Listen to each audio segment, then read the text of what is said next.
Bienvenue dans ton Yann et Frank. Aujourd'hui, plein de sujets. On n'est pas retenu à moitié. On commence le show.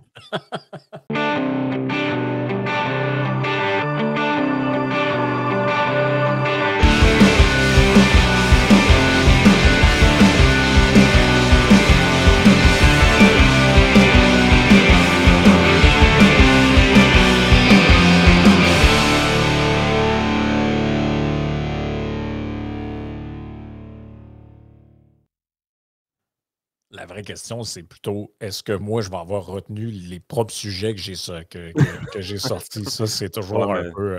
t'es meilleur que moi d'habitude. Ouais, c'est quand même risqué pareil. De temps en temps, parce que moi, je suis un peu comme Jean-Marc Parent. Dans ma tête, il y a une petite voix qui dit tout le temps parle de Flash ça. tes lumières au Non, maximum. quand même. Là. Je suis pas à ce point-là. Mais je l'avais vu en show un moment donné, puis il disait moi, dans ma tête, j'ai une petite voix qui dit tout le temps parle de ça, parle de ça, parle de ça. Puis il dit faut tout le temps que je dise ferme ta gueule pour rester focus sur ce que j'ai envie de dire. Puis je le sais que je suis un peu comme ça. Tu sais, là, je commence à parler d'un sujet, puis dans ma tête, ça fait ting, ting, ting, ting, ting, ting, ting, ting, ting, ting, ting. Puis là, il y a plein de petites voix qui disent non, non, pars là-dessus, pars là-dessus. Puis moi, je suis comme non, faut que je Ah, c'est reste. ça, faut que j'apprenne à faire, de dire à cette petite voix-là de fermer sa gueule. Je suis pas capable, Ouais, moi. mais c'est ça. Elle est tannante. Tannante, cette maudite voix-là. Une Hey, victime du jour, mon Frank? Ah oui, allons-y. Ah ouais, ouais.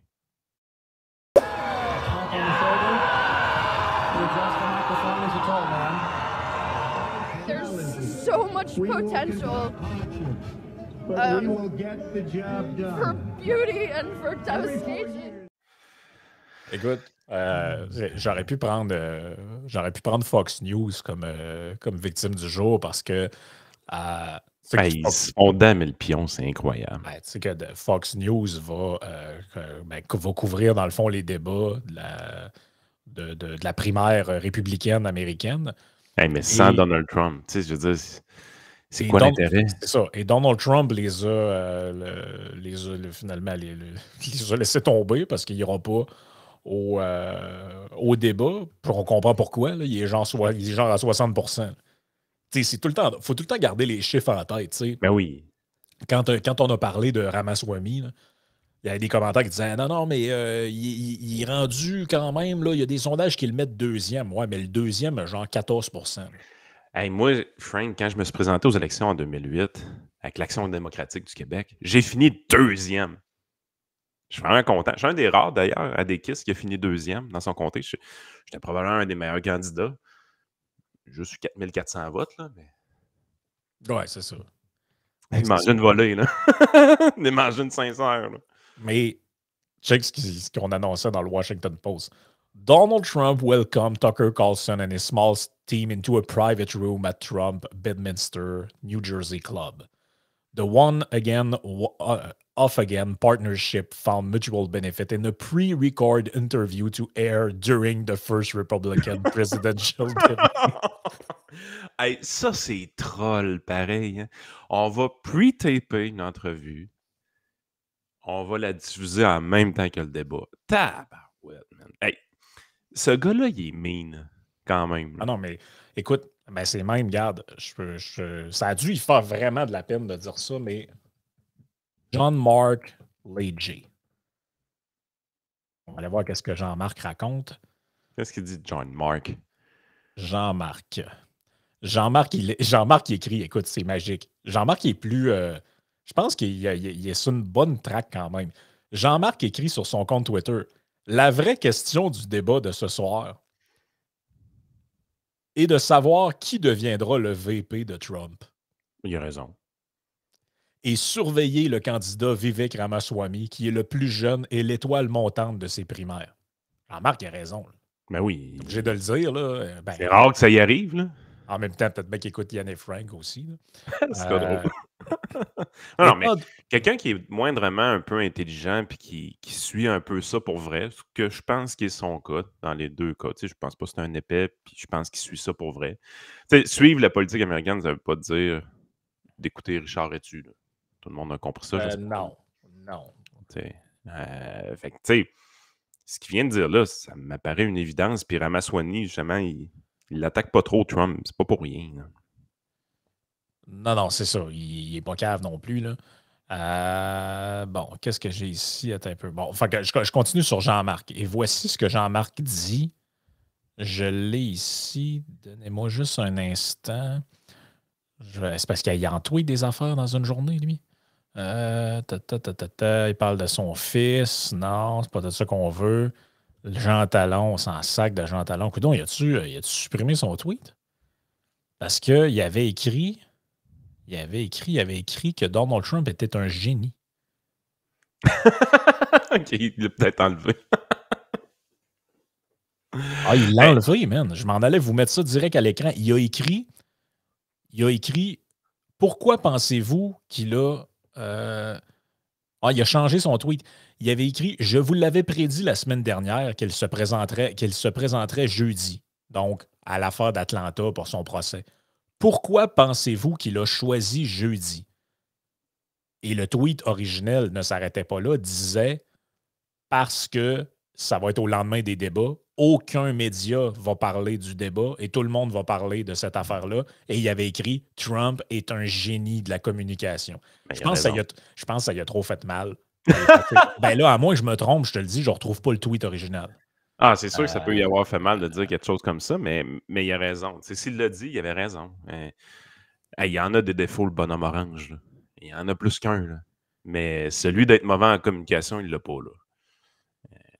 Il sait ce qu'il fait. Puis, Tucker Carlson, là, il est en train de servir toute qu'une leçon pareille à tous les journalistes de Fox. Ah, c'est magique.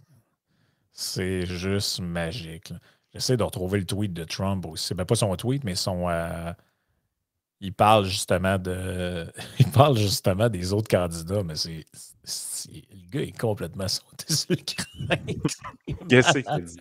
Ah oui, ils ont tous déjà des surnoms, genre Fat Chris Christie, Christie, ça représente. Ron DeSanctimonious. Comment il y en a un pour Mike Pence aussi, là, je me souviens plus c'est quoi, là, mais le bonhomme est vraiment... Là, ça reste que c'est toi qui as le meilleur pour Mike Pence, c'est l'agent Glad. Ah, l'agent Glad, c'est l'enfer. Là. Il y a vraiment une tête d'agent Glad, ce monsieur-là. Y en a-tu un pour Vivek? C'est ça la question qu'on pourrait se demander? Je pense que non. Oh! Je pense que non. Ben là, sur son compte Truth, il annonce l'émission avec Carlson à soir. Mais sinon, c'est ça. Tout ce qu'il fait, c'est repartager des résultats de sondage. Il est assez tranquille. Ben, je pense que la justice, il a dit aussi qu'il fallait qu'il arrête avec ce genre de trucs-là aussi. Qu'est-ce qu'il écrit là-dessus? Ouais, c'est ça. C'est tout le temps des affaires sur DeSantis. Fait que les ratings de Fox News vont être dégueulasses à ce moment. Ah non, c'est dégueulasse. C'est dégueulasse. Ça va être dégueulasse, ces ratings-là. C'est l'enfer. Je check ces messages passifs, ça me fait tellement rire. Mais bref, ça ne sera pas Fox News, excusez, de cette écartade mentale quand je parle des petites voix. Donc, la victime du jour aujourd'hui, hier, tu nous as parlé de le candidat du PQ dans Jean Talon. Malheureusement, qui est un homme. Malheureusement, qui est un homme. Et qui avait beaucoup d'appétit pour la CAQ, de ce qu'on comprend, avant de finalement choisir le PQ. On a su un peu pourquoi. Une limousine, ça ferait. Ben, la CAQ y avait promis d'être ministre de la capitale nationale. Oh! C'est qui actuellement qui a ça exactement déjà? C'était Geneviève Guilbeault. Mais là, c'est plus elle, je pense. Ouais, c'est rendu qui? C'est pas le gars qui parle de lui à la troisième personne, là. Hey, ça sert-tu à rien, ça, le ministre de la capitale nationale? Ben non, ça sert à rien. Ça sert à les rendre un peu spécial, là, comme Fitzgibbon. Là. Mais, fait que bref, c'est ça. Il est pas content. Oh, c'est Jonathan Julien. Ben, c'est ça. C'est le gars qui parle de lui à la troisième personne. Parce que lui, à chaque fois qu'il arrive en entrevue, il dit ben là, Jonathan Julien, il est pas content, là. moi, personnellement, ça me fait quand même rire un peu de même. Mais Paul Saint-Pierre Plamondon, il est pas gentil. Saint-Pierre-Paul Plamondon défend son candidat et réplique à la CAQ. Et ça, je vous le dis, vous essayerez ça avec votre blonde ou votre chum si jamais vous vous faites pogner. Le chef péquiste, Paul Plamondon Paul Saint-Pierre Plamondon soutient que son candidat dans Jean Talon a simplement consenti à des échanges exploratoires avec la coalition Avenir Québec qui l'a approché. Hey, la dernière fois qu'il a défendu un candidat aussi, c'était pour des échanges exploratoires.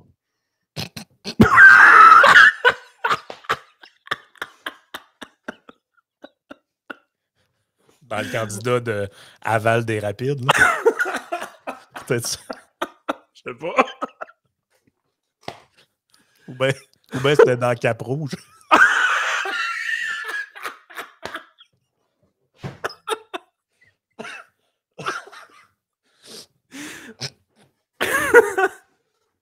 Mais c'est pas drôle de obligé de défendre ses candidats de même. Non. Mais vous essayerez ça la prochaine fois, mettons qu'il y a une. Mettons, parlons aux hommes qui nous écoutent. Messieurs, OK. votre dame, votre conjointe, votre fréquentation, votre blonde, il y a une femme au bureau qui vous tourne autour et vous êtes vraiment sur le bord de flancher, OK? Et quand elle vous prend la main sur le sac, vous lui dites, chérie, je n'ai que consenti à des échanges exploratoires. Je t'ai pas trompé. OK? C'est sûr que ça passe. La coalition Avenir Québec qui l'a approché l'an dernier et lui a offert le poste de ministre de la Capitale-Nationale avant de retirer sa proposition. L'un des points d'achoppement portait sur le troisième lien, ajoute-t-il, révélant à son tour des détails sur les échanges entre les deux partis. J'avais prévu sortir de mon congé de paternité demain pour faire l'annonce de notre candidature dans Jean Talon.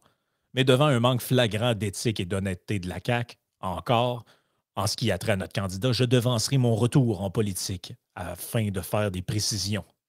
OK, il sort du RQAP pour parler de ça. Là.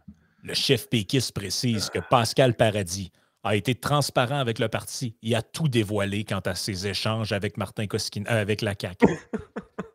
Nous l'avons choisi en toute connaissance de cause, insiste-t-il. Rappelons que le Parti québécois avait refusé de commenter les informations obtenues par la presse mardi soir. Hey, les informations obtenues dans la presse. Non, t'as rien obtenu du tout. Koskinen t'a appelé. Excusez, là, mais on va juste... Hey, lâchez-moi le journaliste d'enquête. Là. Non, mais on va juste revenir sur un petit détail qui, à mon avis, fait que... Hey, Tommy! J'ai de quoi pour toi? J'ai de quoi pour toi, Tommy? Ah ouais? Tu vas-tu le donner aux autres? Non, juste à toi, Tommy. Juste à toi. Mais faut que tu le dises comme on te dit, par exemple. Arrêtez de nous prendre des imbéciles. Ouais, mais l'autre bout, on nous prend vraiment pour des valises. C'est le bout suivant. C'est que lui, il dit... En gros, ce qu'il dit, c'est... J'ai vraiment pensé m'en aller avec la CAQ. Mais le troisième lien, pour moi, c'était un no-go. Non, mais écoutez... Hey, call bullshit? Mais, call bullshit? Ben oui, entre autres pour la raison qui suit. Lui, il s'en va au PQ.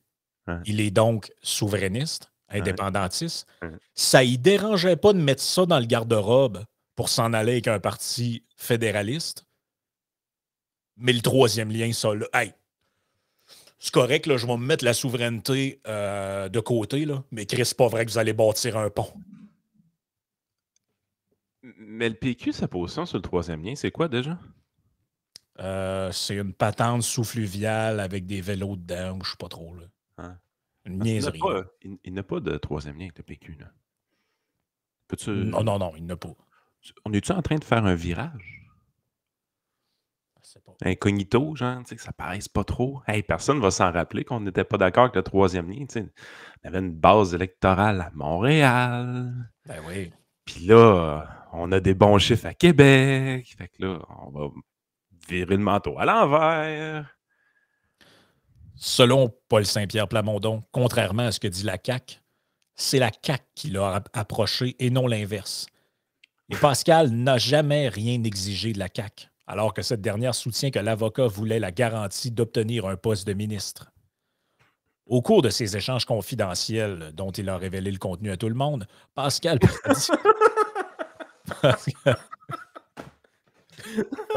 C'est drôle, man. Pascal Paradis a refusé l'offre de la CAQ. L'une des raisons est qu'on lui a d'abord présenté qu'il serait ministre de la Capitale-Nationale pour ensuite retirer cette offre dans le cadre de la discussion. Toujours selon le chef du PQ, parmi les points qui ont achoppé, il y avait le troisième lien. Mm-hmm. Pascal a clairement indiqué son opposition au projet tel que conçu par la CAQ à l'époque. Hashtag la planète brûle. On lui a répondu qu'il devrait faire campagne en gardant le silence sur ce sujet et qu'il pourrait, après les élections, corriger le tir à titre de ministre de la capitale nationale, OK. ce qu'il n'était pas à l'aise de faire. Attends un peu, là. Si j'ai bien compris, là. Attends un peu, là. Si j'ai bien compris, Pascal voulait pas de troisième lien. Fait que quand il se présentait à la CAQ, qu'il y avait le troisième lien dans son programme, lui, il dit, moi, je suis pas d'accord avec ça. Ils ont dit, check, tu fais l'élection, tu fermes ta gueule, puis on va l'enlever après. C'est pas mal Quand ça qui tu vas est écrit. être- Wow! C'est pas partout ce que je pensais au début, là. Je vous le Moi, je pensais relis. je pensais qu'il était rendu pro troisième lien. Dans le fond, il l'a jamais été. Ben écoutez, je vous relis selon Saint-Pierre-Paul Plamondon. Parmi les points qui ont achoppé, donc il n'était pas d'accord là-dessus, il y avait le troisième lien. Pascal a indiqué clairement son opposition au projet tel que conçu par la CAQ. Fait que là, il voulait pas le troisième lien. On lui a répondu qu'il devrait faire campagne en gardant le silence et qu'il pourrait, après les élections, corriger le tir à titre de ministre de la capitale nationale, ce qu'il n'était pas à l'aise de faire. Lui, il n'était pas prêt à mentir volontairement à la population pour ensuite corriger le projet. Autrement dit, ce qu'il voulait, la CAQ allait lui donner. Mais il dit pas pendant l'élection. Qu'est-ce qu'ils nous ont dit, la CAQ, exactement? Ben, qu'ils ne savaient pas. C'est à cause des rapports qu'ils ont reçus. C'est-tu des estimes de menteurs, ben? Non, mais regarde, écoute, dans cette histoire-là, tout le monde nous bullshit. Tout le monde nous bullshit. La CAQ, le PQ, le gars, tout le monde. Écoute ce qu'il raconte. Le chef du PQ présente M. Paradis comme un indépendantiste assumé. Une candidature de calibre. Pour la CAQ. Ouais, qu'est-ce qu'il faisait avec la CAQ, lui? Il n'y a pas d'affaire à la CAQ s'il est indépendantiste assumé. Ben là, sérieux, on est vraiment en présence d'une méchante gang de tout croche. Je suis désolé. Là. J'ai rien contre ce monsieur-là. Je le connais pas. Ça a l'air qu'il est bien bon. Patrick Derry dit que ce gars-là, c'est la meilleure invention depuis le pain tranché. Je sais pas ce que ça vaut comme statement. Là. Probablement pas grand-chose. Patrick Derry. Niaise-moi donc. Il se teste encore, là. C'est un peu comme recevoir des conseils. Il a dû faire 5 tests de COVID cette semaine. Il les a juste pas publiés sur Twitter. Ah ouais. Pour être sûr d'en trouver un positif, il met les couvillons dans le nez de tout le monde. Arrête avec Patrick Derry. mais sérieusement, là, c'est délicieux, cette histoire-là. Là. J'aime ça. En plus, ils sortent leurs preuves de courriel. C'est quand même pas pire quand tu tout en nous disant que c'était des échanges confidentiels. Oh, quand tu parles à un politicien, je t'annonce qu'il n'y a rien de confidentiel, buddy. S'il peut l'utiliser contre toi dans pas long, il va le faire. Il n'y a pas d'honneur dans ce métier-là. C'est terrible. Mais là, on a quand même une preuve. Vous avez une preuve. Là. J'espère qu'on n'a pas besoin de faire un dessin. Là. Le PQ ne veut pas de troisième lien. C'est assez évident là, avec le statement qui est dit là. Le PQ n'en veut pas. La CAQ, avant l'élection, n'en voulait pas non plus. Ils savaient avant l'élection qu'elle allait revirer de bord. Parce qu'ils ont dit à Pascal Paradis, oui, tu seras ministre de la capitale nationale et tu pourras revirer de bord dans toute cette histoire-là. Ce qu'on dit aussi, c'est qu'avant l'élection, Geneviève Guilbeault, elle savait déjà probablement qu'elle perdait sa job de ministre de la capitale nationale. Mm-hmm. Puis ce qu'on peut dire aussi, c'est que Jonathan Julien, t'es un prix de remplacement, mon buddy. C'est pas à toi qu'on le voulait le donner pendant tout ton ministère. Ben, ça dit aussi une autre chose. Le gars qui sont allés rechercher à la radio pour aller se casser les dents au ministère de l'Éducation, on va en reparler après. Lui est allé se pitcher en avant d'un lutrin, en avant du fleuve, en disant « Lâchez-moi avec les GAS! Ça n'en prend un pont, je suis pogné dans le trafic à tous les fois que je viens ici. » C'est pas ça qui était prévu, Bernard. D'après moi, ça se peut-tu qu'il ait omis de lui dire « Bernard, garde ça cool, parle-en pas. Après l'élection, il va y avoir un virement de bord. » Aïe, aïe, man, qui sont croches. Venons-en justement à Drainville. Lui, son retour en politique, c'est une Le seigneur de Lévis. catastrophe. Ouais, Bernard, seigneur incontesté de Lévis. Ben là, il commence sa semaine en nous disant que la priorité, c'est d'enlever les cellulaires à l'école. Hein, c'est assez, il faut que le ministre s'en mêle. Là. OK. La pétition du PQ, c'est correct. Oui, exact. Ben, c'est ça. Ses anciens amis font une pétition. Fait que lui, il saute dans le tas. Donc, vraiment, un dossier prioritaire. Là. Fini le cellulaire. Bernard, il est là, il check ses courriels puis il dit « Hey, le ministère de la capitale nationale, on me l'avait promis à moi aussi. » Ouais, c'est ça. C'est un peu ça. D'après moi, même celle qui a démissionné, on y avait déjà promis ça aussi. Fini le cellulaire en classe. Le ministre Bernard Drinville enverra une directive au réseau scolaire d'ici peu. Moi, ça m'intéresse de le savoir, là, mais les profs qui nous écoutent, c'est quoi qui vous empêche de dire que dans votre classe, il n'y a pas de téléphone, crissez ça dans une boîte, vous le reprendrez en sortant? Je pense que c'est déjà pas mal fait. Là. OK, ben qu'est-ce que le ministère vient faire là-dedans? Pourquoi quand il y a une infirmière qui vole une toast au beurre de pinot, il y a un Dubé qu'il faut qu'il sorte? Il y a quelqu'un qui fait du TikTok dans la classe, ça prend le ministre de l'Éducation, il y a un poteau d'hydro qui tombe à terre, il faut que Fitzgibbon sorte. Sérieusement, la machine est supposée d'être capable de se gérer un peu elle-même. Mon kid m'a toujours dit qu'il y avait des gens dans sa classe qui cachaient leur cellulaire dans un livre puis faisaient semblant de lire le livre. Puis c'est pas parce que tu interdis quelque chose que tu peux pas le faire en cachette si t'es un peu habile. Qu'est-ce que l'interdiction du ministre va rajouter aux profs qui l'interdisaient déjà dans leur classe? Je pense pas que ça va changer grand-chose. C'est quoi qu'ils vont faire? Ils vont les confisquer? OK. Tu vas être obligé de les redonner quand la classe va finir. Ben oui, tu peux pas voler un objet à 1000$ à quelqu'un. Ben non, c'est ça. Et là, mais tout ça étant comment on dit ça, l'arbre qui cache la forêt, là, mais... Hey, on peut-tu avoir un débat sur les bretelles spaghetti? Il me semble que je m'ennuie de ça. Ouais, puis il y a l'hypersexualisation des jeunes. Ouais, non, mais tu sais, les vrais débats scolaires, c'est ça, Frank? C'est sûrement pas que le concierge est en train d'enseigner. Ouais, merci. Merci pour la transition. Regardez ce qu'on nous annonce aujourd'hui. Je t'ai entendu en début de semaine dire c'est quoi 5000 le chiffre que tu avais dit? J'avais entendu 5000. Ouais, ben c'est pas loin du double. On a une conférence de Bernard Drinville un matin. Bon, tu vois, ça va très bien, le Journal de Montréal, avec le truc plugin. Là. Il manque 8558 enseignants pour la rentrée scolaire, annonce Bernard Drinville en pleurnichant sur le bord d'un crucifix. Plus... Ça, c'est vous qui l'avez rajouté. Plus de 8500 enseignants manquent toujours à l'appel. Un record. Oui, l'année passée, c'était comme autour de 2500 4000 de mémoire. On était dans cette zone. Là. On est chanceux de venir. Une situation qui ne permet pas au ministre Bernard Drinville de pouvoir garantir un adulte dans chaque classe pour la rentrée. Hey, attends un peu. Non. C'est bien gênant, ça.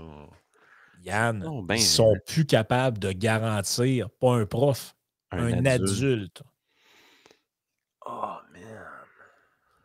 Même les sacro-saintes maternelles de 4 ans ne sont plus intouchables. Ça, c'est une idée de marde en passant. Là. Ben oui. Il n'y a même pas de prof mettre des classes normales. Les idiots rajoutent une classe. Hey, chapeau, là. Hey, c'est parce que dans une semaine, la rentrée. Là. Avec nos objectifs ambitieux. Ça, c'est ambitieux? C'est moi qui l'ai rajouté. On travaille. Nos objectifs ambitieux d'avoir des profs dans des classes. Ouais, c'est ça. On travaille pour s'assurer qu'on ait un adulte par classe, a-t-il affirmé mercredi en mêlée de presse à l'Assemblée nationale. Mais comment voulez-vous que je l'assure? Dit-il, point d'interrogation. Le ministre de l'Éducation promet de retourner toutes les pierres pour trouver des profs. On se démène comme des diables dans l'eau bénite pour régler ça, a-t-il renchéri. Non, c'est cellulaire, Bernard. C'est un défi considérable. Je n'ai pas besoin de vous le dire. Je n'ai pas besoin de vous dire non plus que c'est une réalité pour laquelle il n'y a pas de solution magique. Hey, je pense qu'il y a des kids qui vont être gâtés. Je ne sais pas s'il niaisait, parce que des fois, je fais attention avec lui. Je l'adore, mais il n'est pas tout le temps sérieux. Mais Marteau Napoli serait un prof remplaçant bientôt. Il me semble que j'ai vu ça passer sur ses affaires. Il fait-tu genre remake de saucisses et cocktails dans la classe? Ou Tu sais, même tu rentres dans ton premier cours de français au secondaire. Tadam, qui est-ce qui t'attend? Marteau. Ben, Max Truman, quand on a fait le podcast avec lui, il nous avait dit que c'est ça qu'il faisait aussi. Qu'il Oui. l'a fait pendant la pandémie, pendant plusieurs mois. Il manquait de prof, il est allé donner des cours. Il est zéro prof, Max, là, avec tout le respect que Moi, j'ai un pour lui. adulte qui surveille dans la classe. Surveiller dans la classe. Moi, j'aime ça, surveiller des enfants qui font une guerre des pouces. Hey, reviens à la base, là. Professeur marteau, un professeur napolitain, c'est clair, c'est ça qui s'en vient. J'ai du temps, là, 2-3 matins, là, à l'école à Saint-Raide, je vais dans Saint-Étienne. Je peux torcher plein d'universitaires en français. Je suis bon en maths, en art, la musique, pas de trouche. Je peux enseigner plein d'affaires. Puis en cas de doute, OK, avec les enfants, on se fera des tournois de guerre des pouces. Professeur marteau, c'est le futur. On l'essaye. Écoute, ben, c'est là qu'on est rendu, les amis. Écoutez, il y a quelques années, on parlait du décrochage scolaire, on parlait d'augmenter la diplomation, on parlait de modifier des cours. Rappelle-toi, là, il n'y a pas si longtemps que ça. La grosse priorité du système d'éducation, c'était de remplacer le cours d'éthique et culture religieuse par le cours citoyenneté et domitude, là.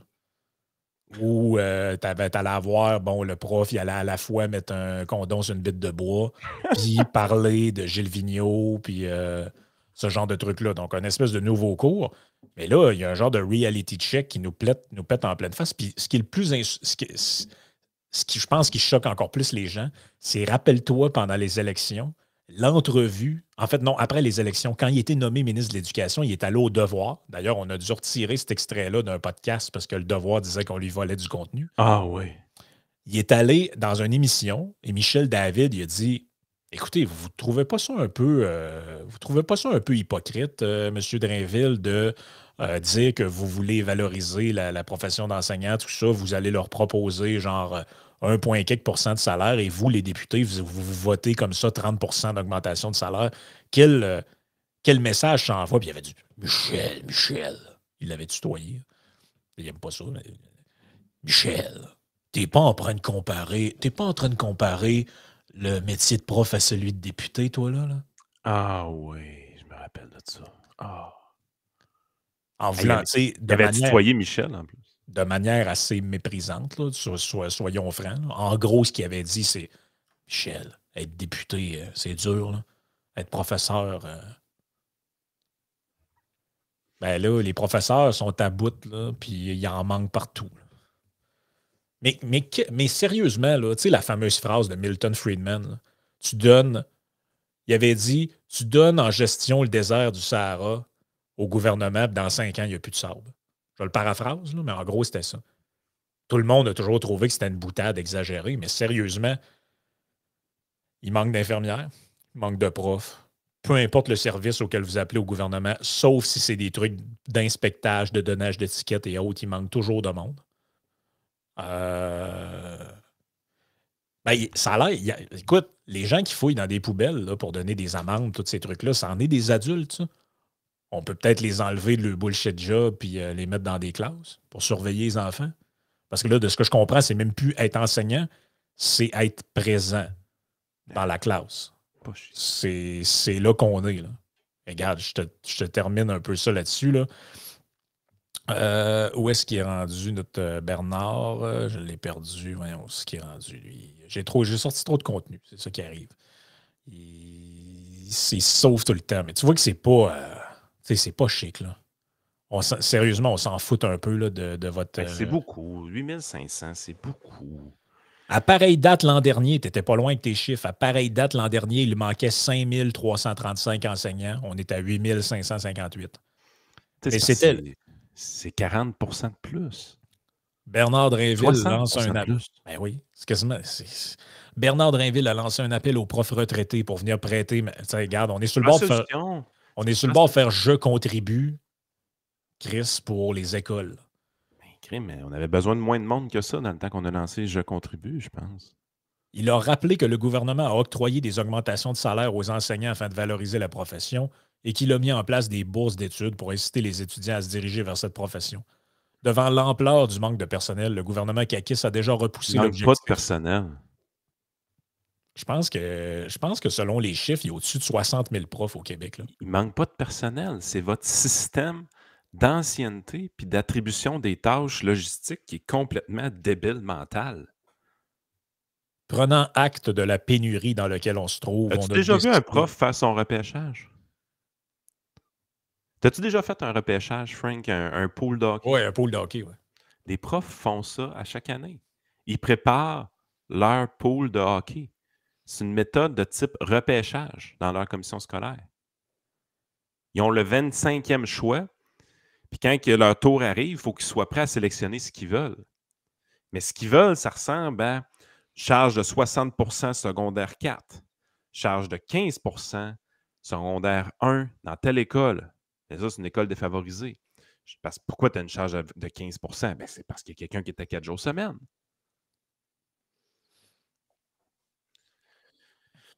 C'est plus ce que c'était, là. C'est plus ce que c'était, l'enseignement. Là. C'est industrialisé, basé sur l'ancienneté, convention collective hyper rigide. Hey, on va juste rappeler quelque chose 2 secondes. Là. Quand les libéraux de Couillard étaient au pouvoir, 2014, 2015, tout ça, là, et qu'il y a eu la fameuse austérité qu'il n'y a jamais eu. Hey, les médias nous cassaient les oreilles matin, midi, soir. Ça avait donc ben pas de bon sens que maintenant, il allait peut-être plus avoir un orthopédagogue dans chaque classe, puis qu'il allait manquer de ressources pour les jeunes. Sacrement, c'est le silence radio. Sont rendus à prendre quasiment du monde sur le bord du chemin pour aller faire vérifier, pour aller faire surveiller les classes parce que, hey, ça vous gêne pas, vous autres, là, ce que j'ai lu? Là? Notre objectif, il ne permet plus d'avoir comme objectif, on ne peut garantir un adulte dans chaque classe. Ça se peut que la personne qui surveille, là, elle ait genre 17 ans, 16 ans. Ça se peut qu'il n'ait pas. Ça se peut qu'il n'ait pas.